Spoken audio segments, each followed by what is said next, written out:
अथ द्वादशो अध्याय देवी चरित्रों के पाठ का महात्म्य। ध्यानम। मैं 3 नेत्रों वाली दुर्गा देवी का ध्यान करता हूँ। उनके श्रीअंगों की प्रभा बिजली के समान है। वे सिंह के कंधे पर बैठी हुई भयंकर प्रतीत होती हैं। हाथों में तलवार और ढाल लिए अनेक कन्याएं उनकी सेवा में खड़ी हैं। वे अपने हाथों में चक्र, गदा, तलवार, ढाल, बाण, धनुष, पास और तर्जनी मुद्रा धारण किए हुए हैं। उनका स्वरूप अग्निमय है तथा वे माथे पर चंद्रमा का मुकुट धारण करती हैं। देवी बोली, देवताओं, जो एकाग्रचित होकर प्रतिदिन इन स्तुतियों से मेरा स्तमन करेगा, उसकी सारी बाधा मैं निश्चय ही दूर कर दूंगी। जो मधु के टप का नाश, महिषासुर का वध तथा सुम्न के संहार के प्रसंग का पाठ करेंगे तथा अष्टमी, चतुर्दशी और नवमी को भी जो एकाग्रचित होकर भक्तिपूर्वक मेरे उत्तम महात्मा का श्रवण करेंगे, उन्हें कोई पाप नहीं छू सकेगा। उन पर पाप जनित आपत्तियां भी नहीं आएंगी। उनके घर में कभी दरिद्रता नहीं होगी तथा उनको कभी प्रेमी जनों के बिछोह का कष्ट भी नहीं भोगना पड़ेगा। इतना ही नहीं, उन्हें शत्रु से, लुटेरों से, राजा से, शस्त्र से, अग्नि से, जल की राशि से भी कभी भय नहीं होगा। इसलिए सबको एकाग्रचित होकर भक्तिपूर्वक मेरे इस महात्मा को सदा पढ़ना और सुनना चाहिए। यह परम कल्याण कारक है। मेरा महात्म्य महामारी जनित समस्त उपद्रवों तथा आध्यात्मिक आदि तीनों प्रकार के उत्पातों को शांत करने वाला है। मेरे जिस मंदिर में प्रतिदिन विधिपूर्वक मेरे इस महात्मा का पाठ किया जाता है, उस स्थान को मैं कभी नहीं छोड़ती। वहाँ सदा मेरा सन्निधान बना रहता है। बलिदान, पूजा, होम तथा महोत्सव के अवसरों पर मेरे इस चरित्र का पूरा पाठ और श्रवण करना चाहिए। ऐसा करने पर मनुष्य विधि को जानकर या बिना जाने भी मेरे लिए जो बलि, पूजा या होम आदि करेगा, उसमें मैं बड़ी प्रसन्नता के साथ ग्रहण करूँगी। शरत काल में जो वार्षिक महापूजा की जाती है, उस अवसर पर जो मेरे इस महात्म्य को भक्तिपूर्वक सुनेगा, वह मनुष्य मेरे प्रसाद से सब बाधाओं से मुक्त तथा धन, धान्य एवं पुत्र से संपन्न होगा। इसमें तनिक भी संदेह नहीं है।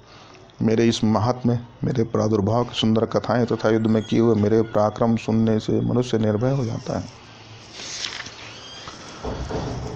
मेरे महात्मा का श्रवण करने वाले पुरुषों के शत्रु नष्ट हो जाते हैं। उन्हें कल्याण की प्राप्ति होती तथा उनका कुल आनंदित रहता है। सर्वत्र शांति कर्म में बुरे स्वप्न दिखाई देने पर तथा ग्रहजनित भयंकर पीड़ा उपस्थित होने पर मेरा महात्मा श्रवण करना चाहिए। इससे सब विघ्न तथा भयंकर ग्रह पीड़ाएं शांत हो जाती है और मनुष्यों द्वारा देखा हुआ दुस्वप्न शुभ स्वप्न में परिवर्तित हो जाता है। बाल ग्रहों से आक्रांत हुए बालकों के लिए यह महात्म्य शांति कारक है तथा मनुष्यों के संगठन में फूट होने पर यह अच्छी प्रकार मित्रता कराने वाला होता है। यह महात्म्य समस्त दुराचारियों के बल का नाश करने वाला है।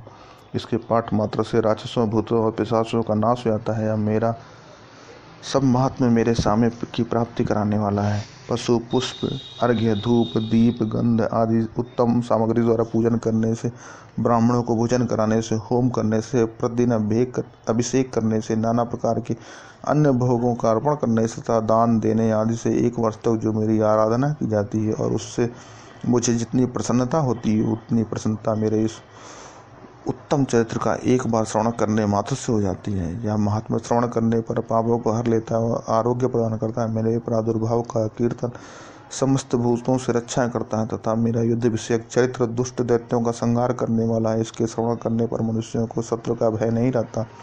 देवताओं, तुमने और ब्रह्मर्षियों ने जो मेरी स्तुतियाँ की हैं तथा ब्रह्मा जी ने जो स्तुतियाँ की हैं, वह सब कल्याणमयी बुद्धि प्रदान करती है। वन में, सूने मार्ग में अथवा दावानल से घिर जाने पर, निर्जन स्थान में लुटेरों के दांव में पड़ जाने पर या शत्रुओं से घिर जाने पर, जंगल में सिंह, व्याघ्र या जंगली हाथियों के पीछा करने पर, कुपित राजा के आदेश से वध या बंधन के स्थान में ले जाए जाने पर, अथवा महासागर में नाव पर बैठने के बाद भारी तूफान से नाव के डगमग होने पर और अत्यंत भयंकर युद्ध में शस्त्रों का प्रहार होने पर अथवा वेदना से पीड़ित होने पर, किंबहुना सभी भयानक बाधाओं के उपस्थित होने पर जो मेरे इस चरित्र का स्मरण करता है, मनुष्य संकट से मुक्त हो जाते हैं। मेरे प्रभाव से सिंह आदि हिंसक जंतु नष्ट हो जाते हैं तथा लुटेरे और शत्रु भी मेरे चरित्र का स्मरण करने वाले पुरुष से दूर भागते हैं।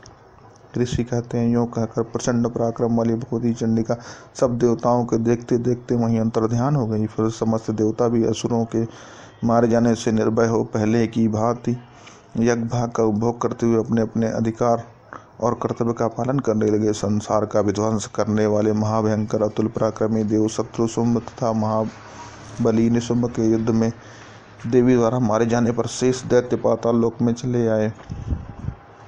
राजन, इस प्रकार भगवती अंबिका देवी नित्य होती हुई भी पुनः पुनः प्रकट होकर जगत की रक्षा करती हैं। वे ही इस विश्व को मोहित करती है, वे ही जगत को जन्म देती हैं तथा वे ही प्रार्थना करने पर संतुष्ट हो विज्ञान एवं समृद्धि प्रदान करती हैं। राजन, महाप्रलय के समय महामारी का स्वरूप धारण करने वाली वे महाकाली ही समस्त ब्रह्मांड में व्याप्त हैं। वे ही समय समय पर महामारी होती हैं, वे ही स्वयं अजन्मा होती हुई भी सृष्टि के रूप में प्रकट होती हैं। वे सनातनी देवी ही स्वयं अनुसार संपूर्ण भूतों की रक्षा करती हैं। मनुष्यों के अभ्युदय के समय वे ही घर में लक्ष्मी के रूप में स्थित हो उन्नति प्रदान करती हैं और वे ही अभाव के समय दरिद्रता बनकर विनाश का कारण बनती हैं। पुष्प, धूप और गंध आदि से पूजन करके उनकी स्तुति करने पर वे धन, पुत्र, धार्मिक बुद्धि तथा उत्तम गति प्रदान करती हैं। इस प्रकार से मार्कंडेय पुराण में सावर्णिक मनवंतर की कथा के अंतर्गत देवी महात्म्य में फलश्रुति नामक 12वां अध्याय पूर्ण हुआ।